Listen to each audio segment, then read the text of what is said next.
So again, the Russians are open to beginning peace negotiations with the U.S. immediately to end the ongoing war in Ukraine. This, according to the Russian Foreign Ministry spokeswoman, Maria Zakharova. She said, quote, "We are ready to discuss the initiative set out there in future contacts with the U.S. Such contacts are already possible as early as today." The Kremlin spokesman, Dmitry Peskov, also said U.S. negotiators were traveling to Russia today, Thursday, and that discussions were planned.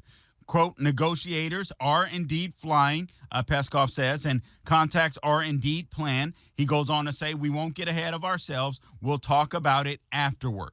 So we already know that Ukraine has agreed to a 30-day ceasefire proposal from the U.S. They're actually pulling out in some regions already. So now it's a game of wait and see what happens with Putin. But obviously, this is a good sign.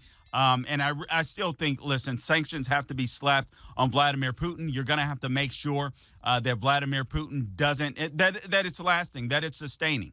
And frankly, I don't mind that. I think that's the smart play.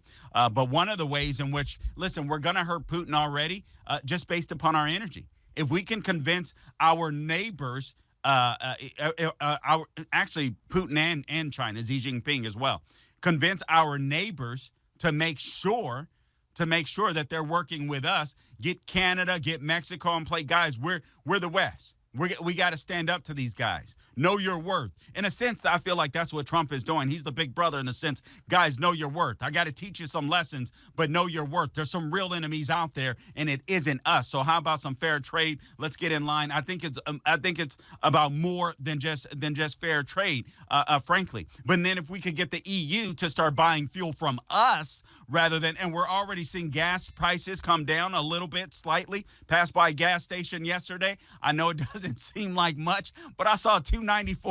I saw $2.94 and my neck about broke. I was like, what? Say what? That's crazy. Guys, when Trump left office, I was filling up for $1.86 a gallon unleaded.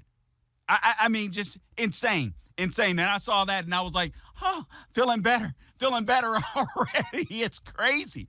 It's crazy what we're experiencing.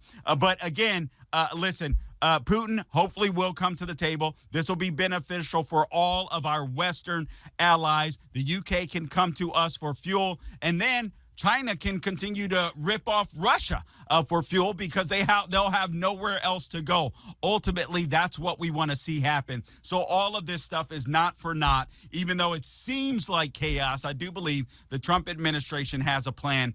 Hold tight. Help is on the way.